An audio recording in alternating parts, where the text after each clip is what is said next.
Hello everyone Ansari sir ATP channel सकलोके स्वागतम जानाइছো। আজি DW तरफर পৰা এটা নোটিছ প্ৰকাশ পাইছে 25/10/2025 তাৰিখত যিসকল ক্যান্ডিডেটে 5550টা পদৰ বাবে LPUPৰ এপ্লাই কৰিছিলে হিহঁতৰ সেকেন্ড প্ৰভিজনাল মেৰিট লিষ্ট প্ৰকাশ পাব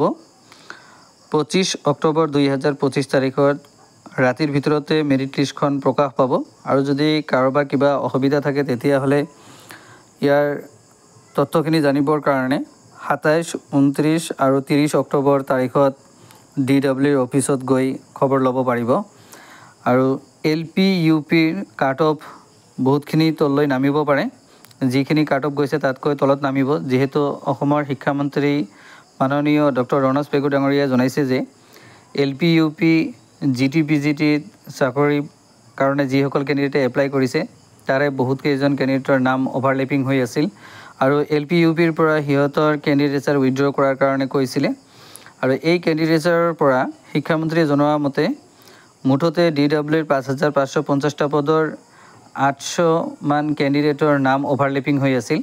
আৰু এই নাম কেইটা যেহেতু সেই পোষ্ট কেইটা উইথড্ৰ কৰা হৈছে হে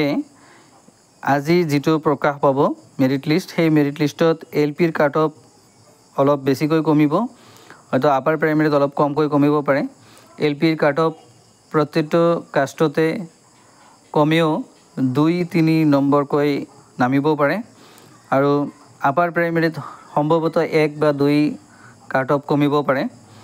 আজি ৰাতিৰ ভিতৰতে সেকেন্ড মেৰিট লিষ্ট প্ৰকাশ পাব আৰু পৰৱৰ্তী সময়ত ফাইনেল মেৰিট লিষ্ট প্ৰকাশ পাব আজি ৰাতিৰ ভিতৰতে অৰ্থাৎ 25 অক্টোবৰ তাৰিখত মেৰিট লিষ্ট প্ৰকাশ পাব সেকেন্ড মেৰিট লিষ্ট প্ৰকাশ পাব যিমান পাৰে ভিডিওটো শেয়াৰ কৰিব আৰু চেনেলটো সাবস্ক্ৰাইব কৰি ৰাখিব পৰৱৰ্তী ভিডিও পোৱাৰ বাবে।